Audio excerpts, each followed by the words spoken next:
Hello everyone, today we'll be starting with a very interesting topic, approach to anemia, and that too image based. Right now, as the NEET pattern is changing, we are seeing more of image based, conceptual based questions in your NEET pattern. So we'll try to cover all the important questions and how do you actually approach to hematology questions, because the concept here is covering anemia first. I will just cover anemia slides and important causes of anemia in today's class. So, first question, a 30-year-old female came with history of weakness. What do you think about this weakness thing, right? Obviously, one of the symptoms can be anemia, right? On inspection, pallor was seen.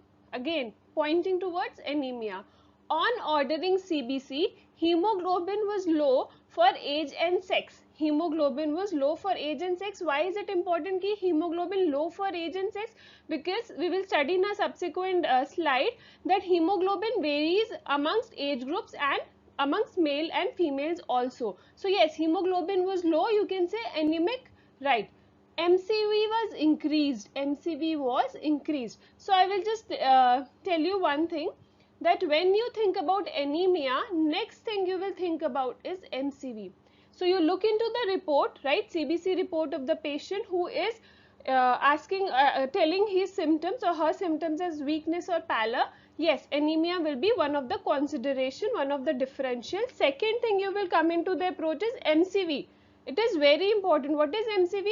It is mean corpuscular volume, volume occupied by one RBC, right? So PBF picture is shown. So that is the next thing. What is your diagnosis? Till now, what can you think, right? Till now, we see weakness, pallor, hemoglobin low. Till now, it is anemia. No doubt about it. Yes. Then next point is MCV increased. That means mostly it is a macrocytic cause of anemia. Any doubt in it? No. Can it be microcytic? No. Till now, it is showing MCV was increased. It has to be one of the macrocytic causes. Iron deficiency anemia and thalassemia are the very important causes of microcytic anemia. Can it be one of the cause? No. G6PD deficiency again is one of the causes of hemolytic extravascular hemolysis, right? So till now what we think in our mind is the answer must be megaloblastic anemia, but for that we have to confirm in our PBF picture, right? So you see here three things here you will see which does point towards macrocytic anemia, in fact megaloblastic anemia. When I am looking directly, obviously I am talking about anemia, you will look into RBCs. Are these RBCs normal? No. One thing which is very different is it is not the usual round shape of RBCs, not normal RBCs, which we will be studying subsequently. It is something more of oval shaped. It is oval shaped. No doubt in that it is oval shaped. Yes. Second thing, it is macrocyte. Is it larger than normal size? Yes, it is larger than normal size. I will make you compare it with the normal RBC, but even in the first look you are able to visualize an oval RBC which is larger than the normal RBC. So can I say it is macroovalocyte? Can I say it is macroovalocyte? Yes. One very important thing. Second thing, can you see this neutrophil? Is it the normal neutrophil? No. It is hypersegmented neutrophil. What is the normal segmentation in the neutrophil? Up to 5 lobes only you are able to visualize. But here you can see multiple lobes. So I call it as a hypersegmented neutrophil when at least one neutrophil has more than or equal to 6 lobes, or at least 5% of the neutrophils have more than 5 nuclear lobes. You call it as hypersegmented neutrophil. In simple terms, you can see there are more than 5 nuclear lobes in one film. Yes, you can think about hypersegmented neutrophil. Third, is it like a teardrop cell? It is a teardrop RBC. So macrovalocyte hypersegmented neutrophil with MCV increased in an anemic patient will make you think that yes, the answer is megaloblastic anemia. Right. Why am I showing you this diagram? This is simply to tell you that the hemoglobin levels vary according to age and sex. So if a male comes to your OPD and says that his hemoglobin is 12.5 gram per deciliter, you can label him as anemic because the normal values in an adult healthy male is around 13 to 17 gram per deciliter. But when he is saying 12.5, you can call him as anemic. But if a non-pregnant adult female comes to you and says that a hemoglobin is 12.5, can you call her anemic? No. Her levels fall within the normal ranges. So, a 12.5 gram per deciliter will be normal for an adult female but will be anemic for an adult male. So, this is the normal diagram which just shows you that hemoglobin levels vary, right? Infants it is 9.5 up to 14 gram per deciliter, and in newborn it can be up to 19.5, and that 19.5 gram per deciliter, if it occurs in a male or a female, adult male or a female, will you think that yes, hemoglobin is increased? Right, it is not normal for adults, right? So you have to consider the normal reference range also, right? Next we will see classification of anemia on the basis of MCV. I told you when you label a patient and any OPD patient as anemic, next thing you will look into the CBC report has to be MCV, right? Next thing has to be MCV. So I am classifying anemia on the basis of MCV. What is the normal MCV? Right? It is 80 to 100 femtoliter. So this is the normal volume occupied. If the MCV you see in your report is suppose 90 femtoliter, right? Hemoglobin is low. Second thing you see is MCV is 90 femtoliter. Can you bring your differential right into normocytic causes of anemia? Yes, with simple one indices, one MCV, you can just bring down your entire differential into the normocytic causes of anemia, which can be chronic renal disease, chronic liver disease, mixed deficiencies after acute blood loss, right? Till acute blood loss, it is normocytic only, but with excessive blood loss, it can go into microcytic cause, but after acute blood loss, it will be normocytic anemia. Then some cases of anemia of chronic diseases, right? Many hemolytic anemia, they will enter into a differential of normocytic anemia. But yes, you can definitely bring down your differential into these few causes, right? After looking just at one MCV value. So if I am saying if the MCV value is 90, you can think about any cause which is normocytic, right? If I say it is suppose 110 femtoliter, can I just take away the differential right from here to this macrocytic anemia? Yes, I have to think about some macrocytic cause of anemia, which can be both megaloblastic, non-megaloblastic. Then I can think of these, right? In our previous question, we said MCV was increased. Can I bring my differential into macrocytic causes? Yes. And the one of the option was megaloblastic anemia. So will I think about megaloblastic anemia? Yes. Plus in the peripheral blood film also I saw features such as macroovalocyte, hypersegmented neutrophils, teardrop cells, which does allow me to give an answer as a megaloblastic anemia, right?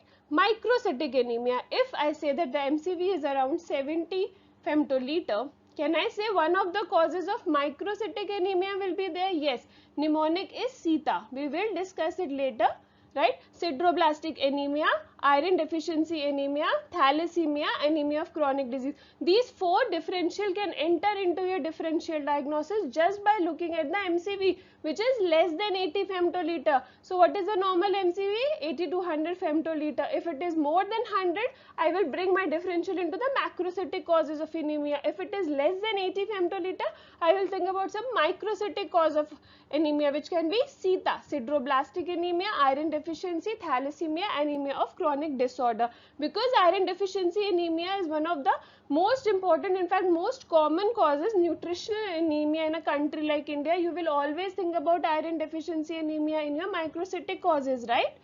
So this chart is very important because just when I know that the hemoglobin is low, second I will look at the MCV value and I will bring my differential into lesser number of causes, and with the help of peripheral blood film findings, other RBC indices as well as bone marrow findings if available, I can very well come to the conclusion or the definite diagnosis of anemia, cause of anemia, right? So next, megaloblastic anemia. First thing I told you, oval macrocytes or macroovalocytes. They are somewhat oval in shape, plus they are macro, like they are larger than the normal RBC. So can you appreciate these oval macrocytes here? Yes. Second, hypersegmented neutrophil. Now, what did I tell you about my hypersegmented neutrophil? Even one neutrophil with more than 6 lobes or more than 5% of all the neutrophils with 5 nuclear lobes, I can call it as hypersegmented neutrophil. And third will be Howell-Jolly bodies, which are again common in megaloblastic anemia. What are they? They are an indicator of ineffective erythropoiesis and they are remnants of nuclear DNA. These two very important questions. They are remnants of what? Nuclear DNA. Second, one is this, and second is they indicate ineffective erythropoiesis. So this triad will help me to reach into the diagnosis of megaloblastic anemia in the peripheral blood film. What is the confirmatory test for megaloblastic anemia? It is the bone marrow examination. But even with the history, with the MCV values, with the PBF triad of these three findings, I can say that yes, this is a case of megaloblastic anemia. Right. So answer will be megaloblastic anemia. Can there be CNS manifestations? Yes, we already know due to vitamin B12 deficiency, there can be subacute combined degeneration, subacute combined demyelination of the posterolateral columns. It is a very commonly asked question in your medicine part. Yes, CNS manifestations can be there due to megaloblastic anemia, right? What other PBF findings are seen? I told you triad, main triad, hypersegmented neutrophils, macroovalocytes, Howell-Jolly bodies. If you are able to appreciate in your PBF with the MCV value higher than 100 and in an anemic patient, you must think about megaloblastic anemia, right? And then even teardrop cells can be seen in megaloblastic anemia. Teardrop cells can be seen in other conditions as well, like fibrosis of bone marrow, but that we will discuss later. Till now, it is very important to understand that if in an anemic patient you see MCV higher than 100, you do come to a conclusion of macrocytic anemia. And with these PBF findings of PBF triad of hypersegmented neutrophils, macroovalocytes, Howell-Jolly bodies, you must bring your differential to megaloblastic anemia. Then next thing you should be knowing about the hypersegmented neutrophils. When will you call a neutrophil as hypersegmented? I already told you a definition that even if one neutrophil with 6 lobes or at least 5% of the total neutrophils with more than 5 nuclear lobes you are able to appreciate, that you can call it as hypersegmented neutrophil in a PBF finding, right? Okay. So next question they can ask you about the treatment response. So if you are giving treatment with vitamin B12 injections in a case of megaloblastic anemia, can you assess the response to treatment? Yes. What is the usual mode of like marker which you used in order to assess the response to even iron treatment or vitamin B12 injections treatment? What will be the answer? The answer will be retic count, right? So retic count increases on treatment and has to be best assessed on day 6. It has to be best assessed on day 6, right? Why are Howell-Jolly bodies seen in megaloblastic anemia? Repeatedly I have told you two important questions they will ask you from Howell-Jolly bodies is one, that it is remnants of nuclear DNA. Second, it is due to ineffective erythropoiesis, right? So next, Howell-Jolly bodies are remnants of DNA, nuclear DNA remnants, right? Which is a confirmatory test for such anemia. What anemia? Megaloblastic anemia. I told you confirmation is with bone marrow examination, right? But even if you have this MCV value more than 100 femtoliter, then next you have hypersegmented neutrophils with macroovalocytes or presence of Howell-Jolly bodies in your PBF, you should think about megaloblastic anemia in your exam question, right? What are the other causes of macrocytic IBCs? Right, this is very important. Why is it important? Because rather than directly asking megaloblastic anemia, they can see, I told you, they said that MCV is high, right? So MCV can be high even in the non-megaloblastic causes of anemia, macrocytic anemia. How will you differentiate? I told you megaloblastic triad will be seen: hypersegmented neutrophils, macroovalocytes, Howell-Jolly bodies, right? These are the features of megaloblastic anemia, but there are causes of non-megaloblastic causes of macrocytic anemia, and you have to remember these 5 important causes with a very simple mnemonic. My liver bleeds a lot. My MDS, liver disease, bleeds, hemolytic anemia, a lot, alcoholism and low thyroid. So these 5 important things you have to remember: MDS, liver disease, hemolytic anemia, alcoholism and lot.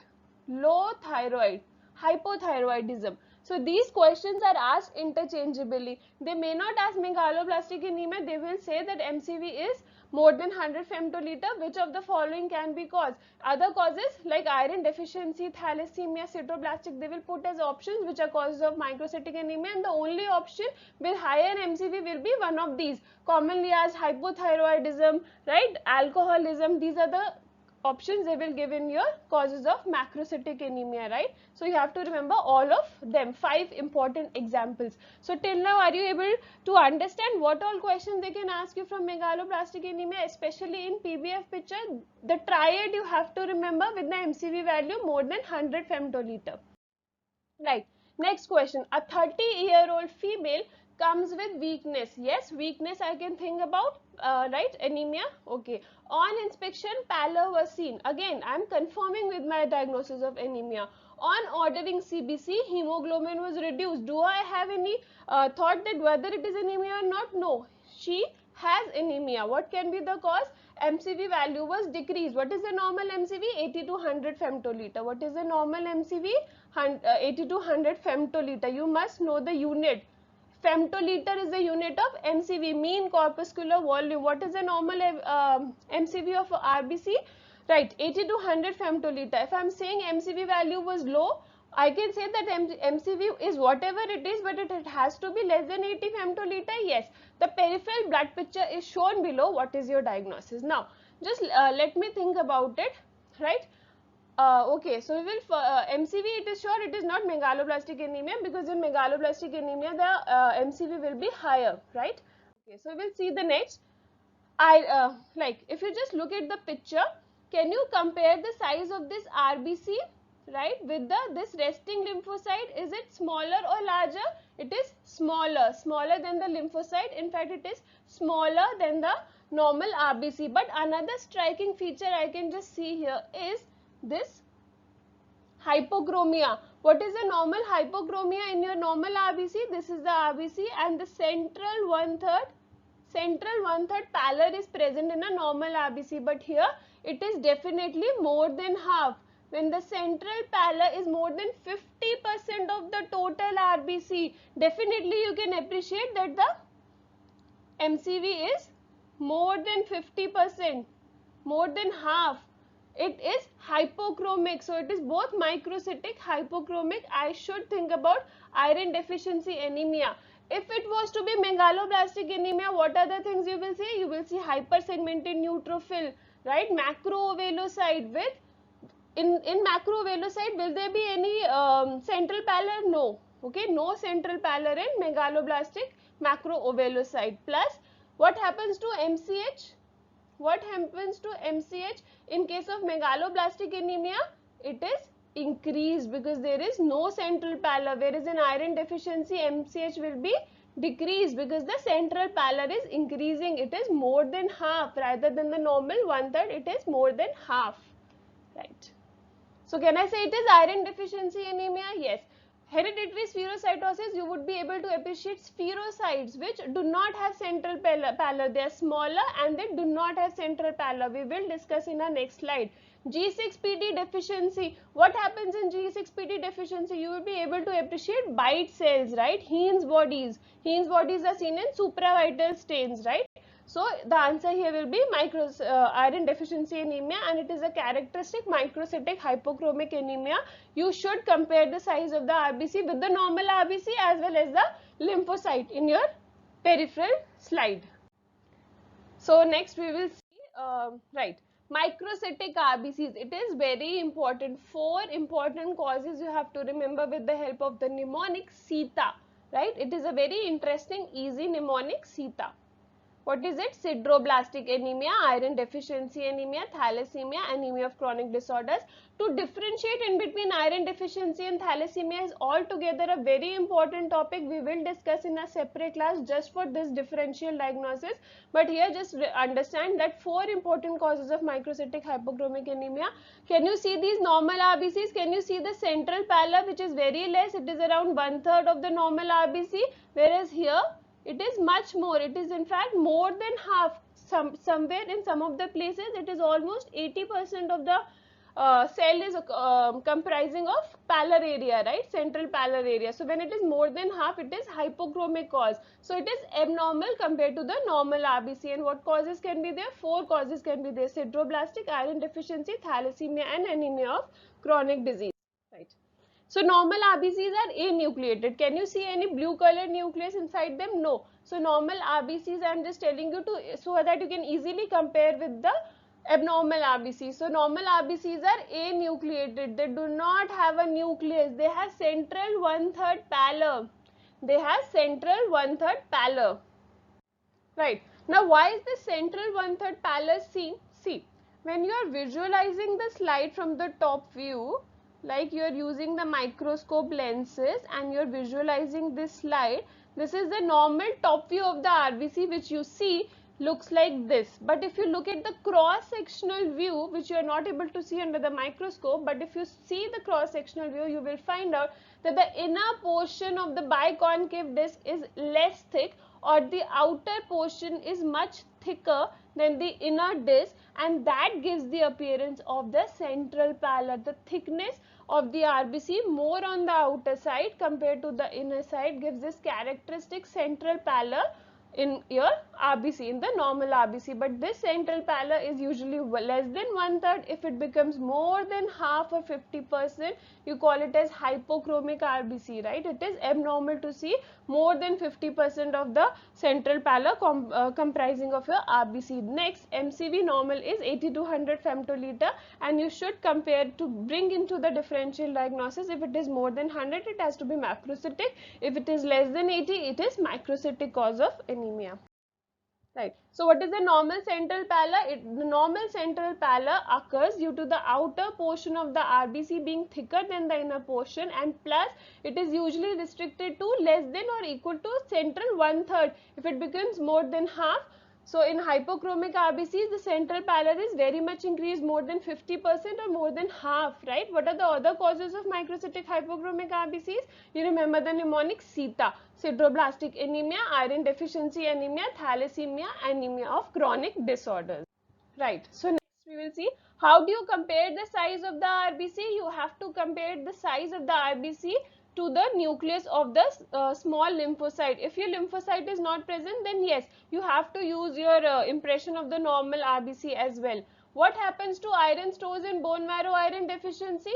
Just think about what will happen to your iron stores in iron deficiency anemia. That will also be decreased, right? So this is the Pearl stain, so it will be depleted. So this is the Pearl stain, again very important stain, right? In order to stain the iron stores in your bone marrow, right? So this is the pearls of Prussian blue stains.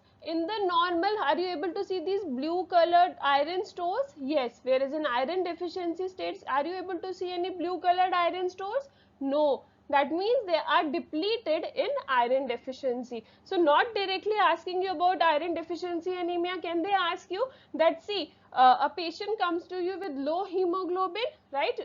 You look at the MCV is less than 80 femtoliter, right? You look at the PBF picture, yes, you are able to see this increased central pallor. Then what will happen to the Pearl stain? Can you say that in Pearl stain you are able to appreciate very much depleted iron stores? Right. So these are the depleted iron stores, and the normal iron stores look like this. Blue granules, they look like this. In fact, you do grading of iron stores, right, on the basis of how much iron granules can be appreciated on your Pearl stain. But till now you should remember that yes, this is Pearl stain. Second, the iron stores are depleted in iron deficiency anemia, right? Right. So next we will go to the next slide. Okay, this is the next question. A 28-year-old female comes with history of weakness for past 4 days, right? Again, history of weakness, pallor, all these do indicate towards anemia. After taking Dapsone for pimple or acne treatment, what do you expect on peripheral blood film? They result due to removal of which inclusions? It is a very simple question, but they can just twist it and bring this question to you. Yes, a 28-year-old female, history of weakness, history of taking a drug like dapsone. Dapsone is one of the drug which causes G6PD deficiency, right? So anemic patient, dapsone treatment history is there. What will you expect on peripheral blood film? What are the characteristic feature of G6PD deficiency? Bite cells, and they occur due to removal of which inclusions? Heinz body. So it is a very simple question. They have just twisted it and brought to you with a little bit twist, but you should not worry in these cases. You should just start with the first line. Yes, it is history of weakness. Yes, I am talking about some anemia causes. Dapsone treatment history is there, which is responsible to cause G6PD deficiency in the peripheral blood film. I will just look at what options are there. Right from the options also you can just remember that yes, this is a Heinz bodies which occurs in G6PD deficiency, and it is believed that the bite cells occur due to the removal of these Heinz bodies, right? So the answer will be the first one. Just study later. Bite cells. Can you see these bite cells? They're such beautiful bite cells, as if you've just taken a bite of an apple. Are they so beautiful, like something like you have taken a bite of the apple? Right. So these are called as bite cells because they look as if something has clearly beaten off a bite, right? So these are seen in G6PD deficiency, also in other unstable hemoglobin diseases, right? But you should not forget that they occur in G6PD deficiency, right? Heinz bodies. First of all, what you should know is they are seen in G6PD deficiency. Along with that, they can also be seen in NADPH deficiency, other unstable hemoglobin diseases.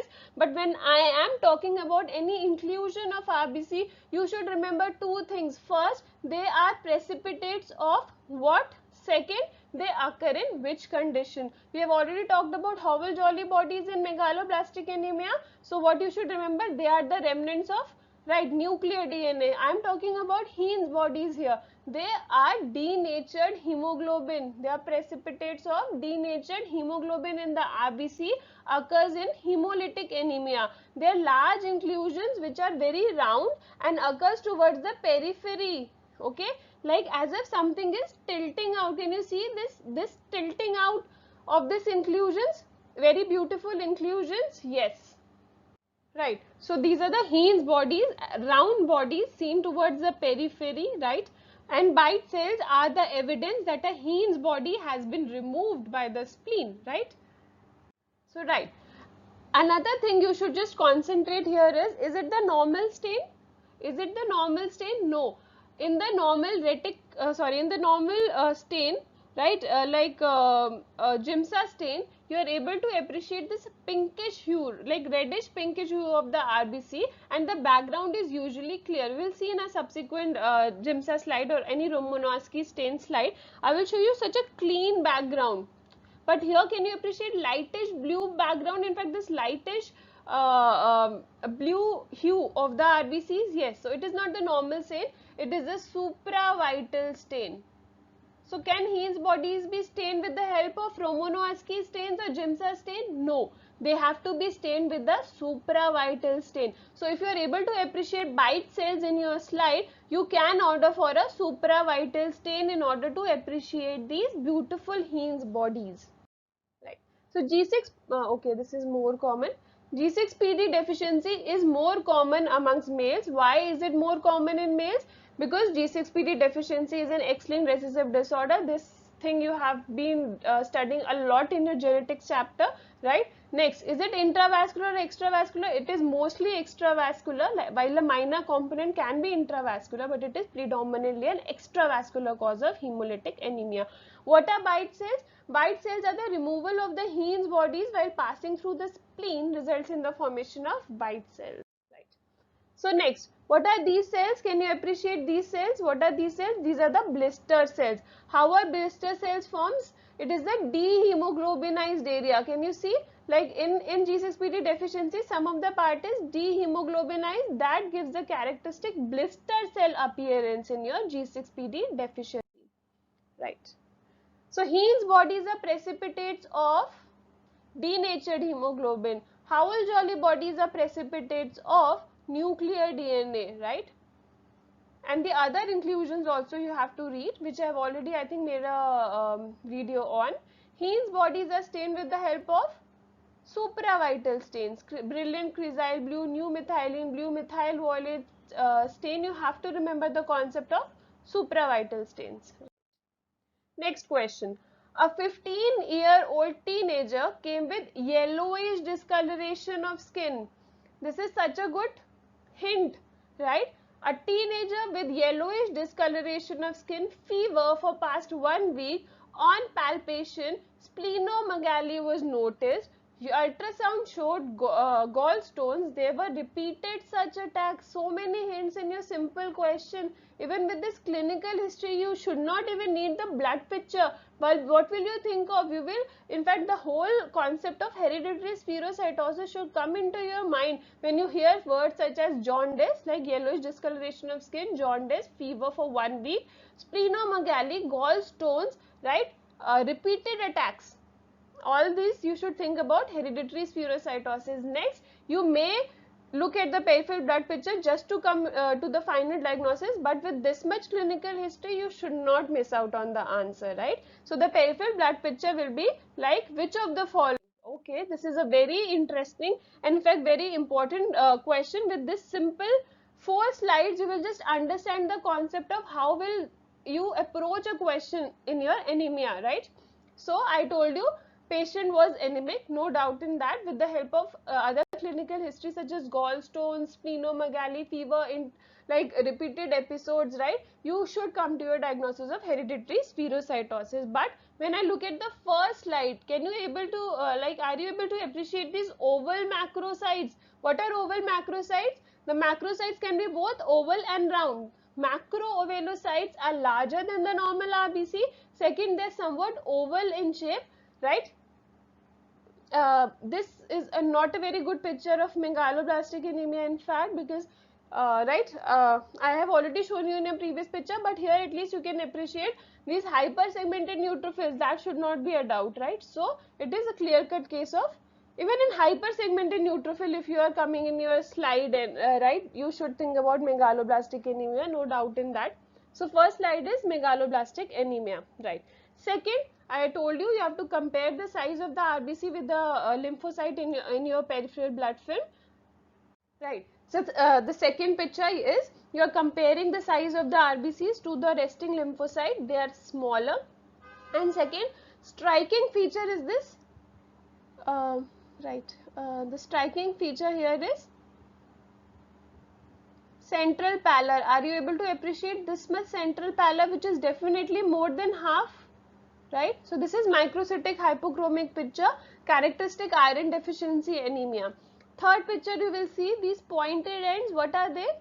Think about it. What are they? Such good sickle cells are there. So it is a case of sickle cell anemia. Fourth one, see such beautiful small RBCs. Can you appreciate these small RBCs which lack the central pallor? These are the microspherocytes. They are much smaller than the normal RBCs. Just compare their size to the other RBCs, and they completely lack the central pallor. They are such well hemoglobinized cells, if you are able to see, and they are smaller, and they are the microspherocytes seen in your hereditary spherocytosis. And already the clinical picture with all this intermittent jaundice, fever, gallstones, everything was given in your question.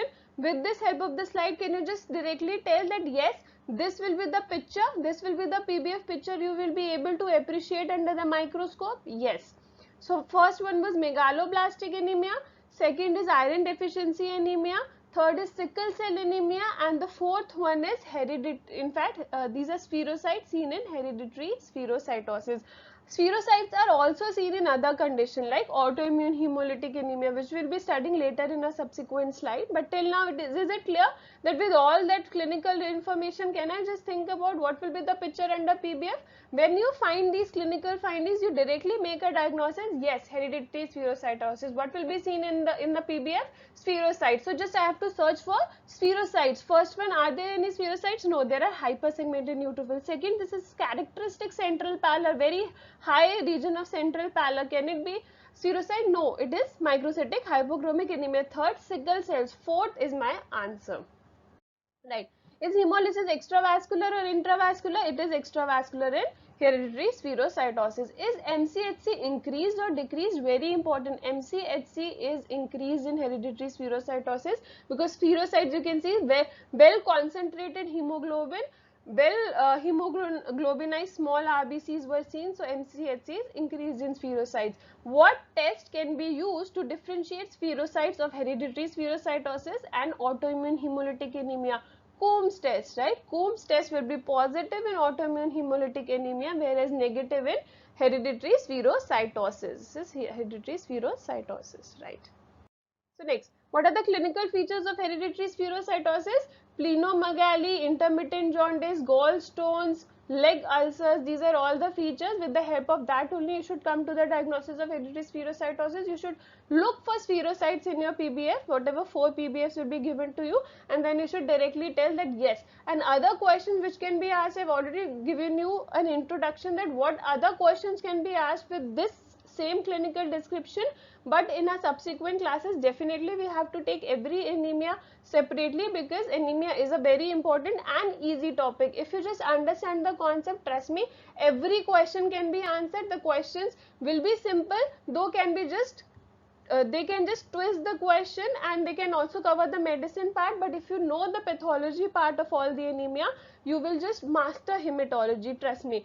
Important things to notice in your peripheral blood film: whatever peripheral blood film is coming into your picture, if I am talking about anemia, if your clinical history does hint towards anemia, look into the RBCs, you look into the shape of RBCs, size of RBC, you can use certain RBC indices like MCV, retic count. The importance of retic count is such huge, it is such a important like marker which we will be discussing. In fact, one class will be completely on the use of retic count in order to differentiate between different types of anemia.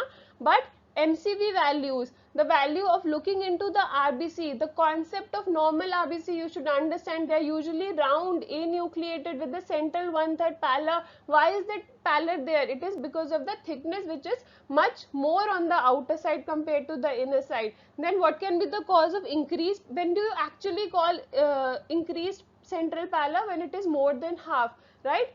What can be the causes of microcytic RBC? SITA, sideroblastic anemia, iron deficiency, thalassemia, anemia of chronic disorders. One important class will be just to differentiate between iron deficiency and thalassemia, right? Then causes of macrocytic RBCs, the triad of megaloblastic anemia, right? And then subsequently other causes of macrocytic RBCs. If you are just clear with these concepts, so many questions from hematology part, so many questions from RBC part will be covered, right?